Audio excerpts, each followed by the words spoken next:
दोस्तों नमस्कार, मैं हूं विनीता यादव। और जिस तरह से हरियाणा के चुनाव के परिणाम सामने आए हैं, उसके बाद ये चर्चा हो रही है कि भाई आखिरकार ये क्या हुआ। एग्जिट पोल कभी कुछ और कह जाते हैं तो परिणाम कुछ कह जाते हैं।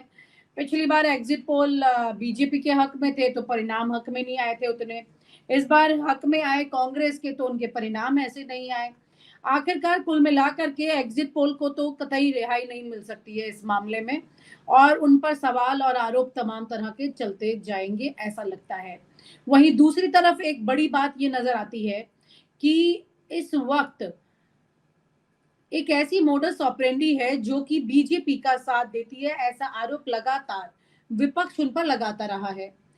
और इस वक्त जयराम रमेश ने आज जिस तरह से लेटर बनाया और ये लेटर उठा करके सारी मीडिया को उन्होंने दे दिया, और इस लेटर के सहारे ये तस्वीर सामने निकल के आई कि भाई 2 घंटे तक इलेक्शन कमीशन जो है वो अपनी वेबसाइट पर आंकड़ों को उन्होंने अपलोड नहीं किया था, रिजल्ट अपलोड नहीं किया था। राजीव जी, मेरा सवाल ये है कि चर्चाएं ये भी आ रही हैं, और जैसा जयराम रमेश ने क्लेम भी किया अपनी चिट्ठी लिख करके कि 2 घंटे तक इलेक्शन कमीशन की वेबसाइट जो है वो एक्टिव नहीं रही।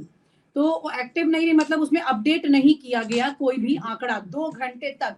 और वही 2 घंटे के बाद में पता लगता है कि किस तरह से लगातार आंकड़े जो है वो बीजेपी के पक्ष में आने शुरू हो गए, क्योंकि जो 75 तक आंकड़ा दिखाई दे रहा था 11 बजे तक, पता लगता है 11 बजे के बाद में। और वही 9 से 11 का ब्रैकेट जो है जहां जयराम रमेश ने अपनी चिट्ठी में लिखा है और ये कहा है कि 9 से 11 बजे के बीच में जो है वो अपडेट नहीं किए गए आंकड़े।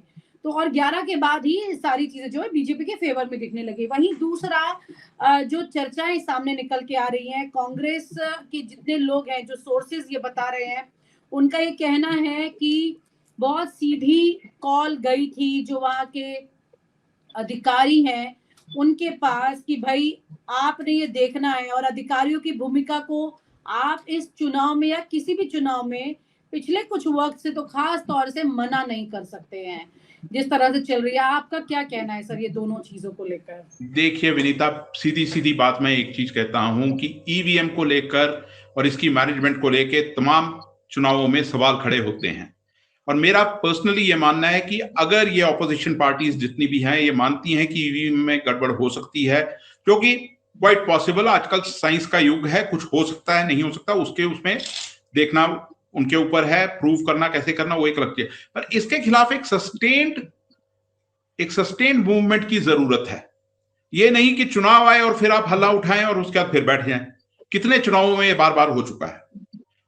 और मेरा वैसे ही ये मानना है कि देखिए, एक तरफ तो ये एलिगेशन आ रहे हैं कांग्रेस की तरफ से, इसका क्या होता है क्या नहीं होता वो बात की बात है। पर मेरा वैसे जो मानना है हरियाणा चुनाव को लेकर, कांग्रेस के लिए 2-3 चीजें जो थी वो इसमें नुकसान कांग्रेस को हुआ। एक, ओवर कॉन्फिडेंस, पहली चीज। दूसरा, आखिरी तक आपकी जो इनफाइटिंग बाहर नजर आती रही, आपने भले ही लास्ट में जाके फायर फाइटिंग की, वो मायने नहीं रखते, क्योंकि वोटर में वो कॉन्फिडेंस शेक जो होता है ना, वो एक चीज होती है। और उसके बाद जो आप एक चीज आप समझिए कि आपको अपनी ऑर्गेनाइजेशनल स्ट्रेंथ बढ़ानी है। कांग्रेस की organisational capacity in comparison to BJP कुछ भी नहीं है किसी भी स्टेट में। तो ये तमाम चीजें हैं जो ये एक मसला रहा है। और फिर आपने जो कहा कि ईवीएम और उसके जो क्या हुआ क्या नहीं हुआ, देखिए ये उस समय प्रोटेस्ट करने की कोई मायने नहीं है, खास तौर पे जब हम इलेक्शन कमीशन का रोल देखते आए हैं पिछले कई चुनावों में लगातार। इस समय हम ये देखते हैं कि इंस्टीट्यूशंस जो हैं उनको किस तरीके से एक तरीके मतलब डैमेज कर दिया गया है, वो एक चीज है। ऑफिशियल डम हम सब जानते हैं क्या होता है। तो ये जो चीजें हैं ये एड्रेस अगर करनी है तो इसके खिलाफ एक सस्टेन्ड आपको मूवमेंट की जरूरत है, तभी इसमें कुछ इसका हो पाएगा। जी।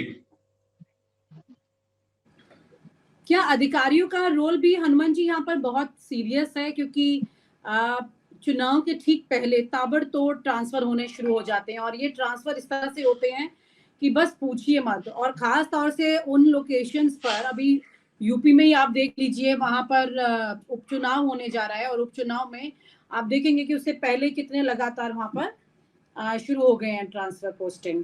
तो ये ट्रांसफर और अधिकारी का इन्वॉल्वमेंट, मतलब ये जनता चुनाव जिता रही है या अधिकारी चुनाव जिता रहे हैं, ये भी एक बड़ा सवाल है। कई उम्मीदवार ऐसे रहे हैं जिन्होंने चुनाव के बाद में हमें हमसे ये चर्चा साझा की कि कैसे अधिकारी जो हैं वो ही पूरा मैनेजमेंट कंट्रोल कर लेते हैं, और कई तरह के सोशल मीडिया भी में वीडियो आ चुके हैं सामने बाहर कि किस तरह से वहां पर मैनेजमेंट चल रहा है। यूपी से तो बहुत इस तरह के वीडियो आए थे, अब हरियाणा में भी इस तरह का कंट्रोल दिखाई दे रहा है क्या?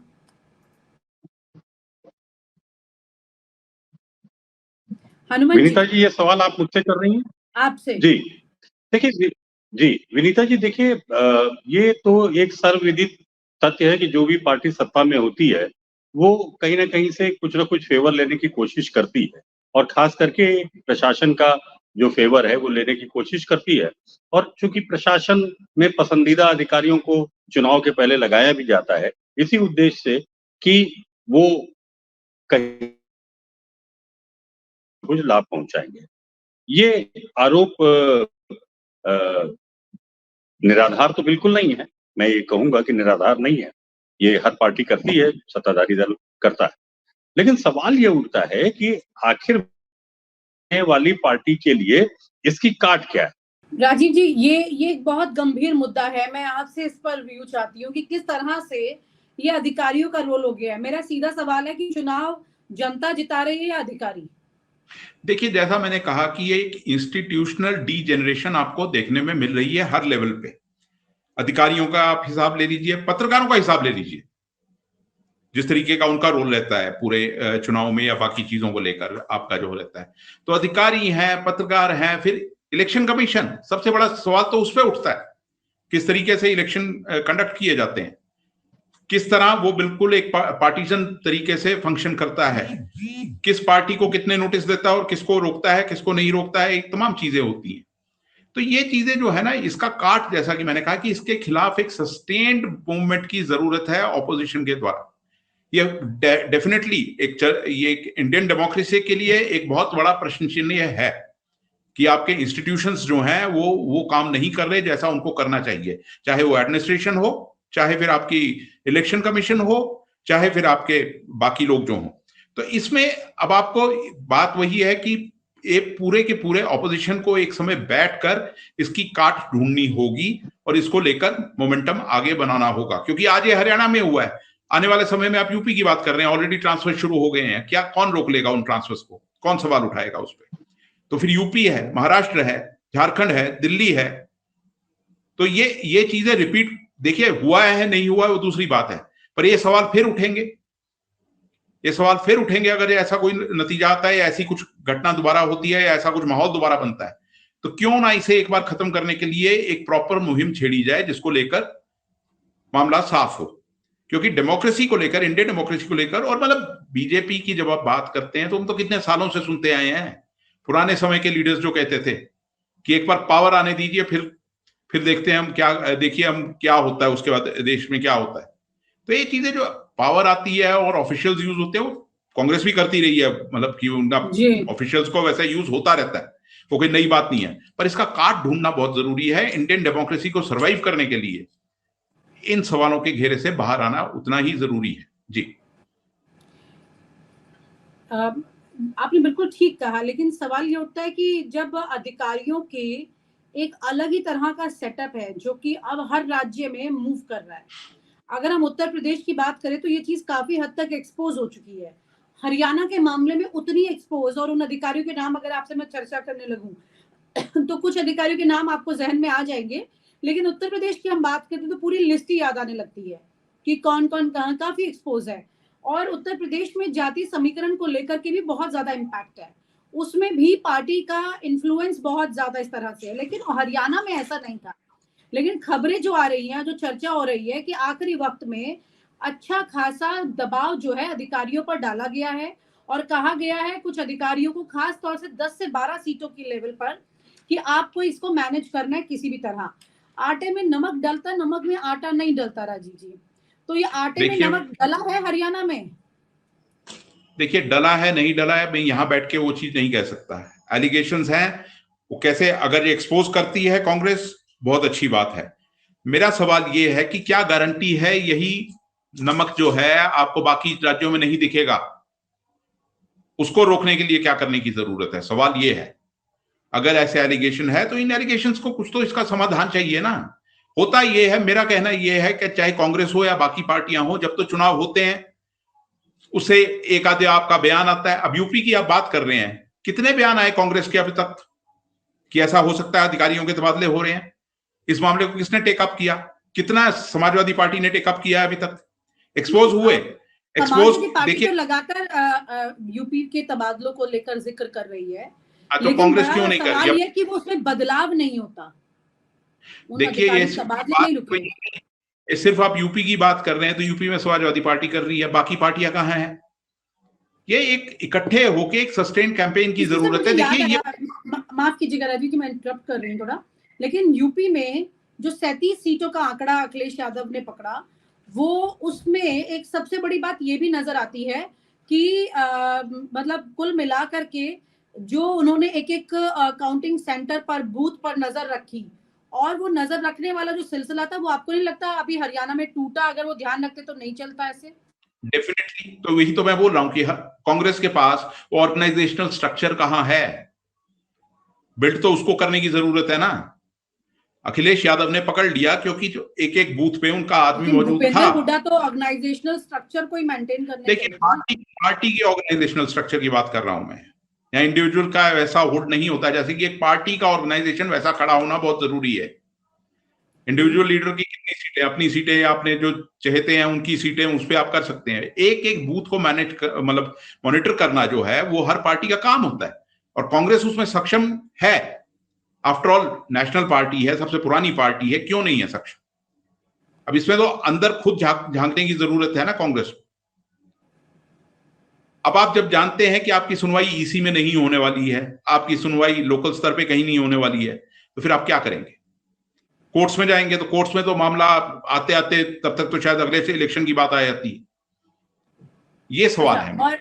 और कोई अगर सरकार में ऑलरेडी उस वक्त है, जैसे कि हरियाणा में बीजेपी की सरकार थी अभी चुनाव के दौरान, और सेंटर में भी थी, और ऐसे वक्त में उस जगह पर चुनाव होना कितना कंट्रोल्ड और आउट ऑफ कंट्रोल होता है उस पार्टी के लिए जो सत्ता में है काबिज ऑलरेडी, तो एक कितना आसान हो जाता है ये मामला। देखिए, डेफिनेटली एडवांटेज तो होता ही है। हम कितने समय से देखते आए हैं, चाहे लोकसभा चुनाव थे, बाकी चुनाव होते हैं प्रदेशों में, तो सेंटर की पावर में मतलब जो एक चीज है, स्टेट में आप दूसरा पावर में है, आपका तो डबल वो इम्पैक्ट है ना। और ऑफिशियल को डराना धमकाना कौन सी बड़ी बात है? अगर हो रहा है ऐसा तो कौन सी बड़ी बात है? आपको तो इतना ही कहना है कि तुम्हारी ट्रांसफर रिमोट जगह हो जाएगी, अगर आप वैसे हैं तो किसी दूसरे प्रदेश में हो जाएगी, या कोई बेनिफिट नहीं मिलेगा। देखिए, ये जो करप्शन है ये बिल्कुल रूट्स तक है। और फिर एक तो दुखती नब्ज पकड़ने की बात होती है किसी ऑफिशियल की, वो कोई बड़ी बात नहीं है। मेरा कंसर्न लार्जर मुद्दे को लेकर है कि क्या गारंटी है कि ये चीजें दोबारा नहीं होंगी, उसके लिए क्या किया जाना चाहिए। और ये तमाम पॉलिटिकल पार्टीज को इकट्ठे होकर इसका एक सोल्यूशन निकालना चाहिए। क्यों आप इकट्ठे होकर दोबारा एक पूरी मुहिम नहीं छेड़ते कि हमको नहीं चाहिए ईवीएम से चुनाव? अब आप जीत जाते हैं तो आप चुप बैठ जाते हैं किसी चुनाव में, और हार जाते हैं तो फिर हल्ला शुरू हो जाता है। जब आपको लगता है कि इसमें गड़बड़ है तो फिर उसको गड़बड़ है तो ठीक है, उसे ठीक करवाइए।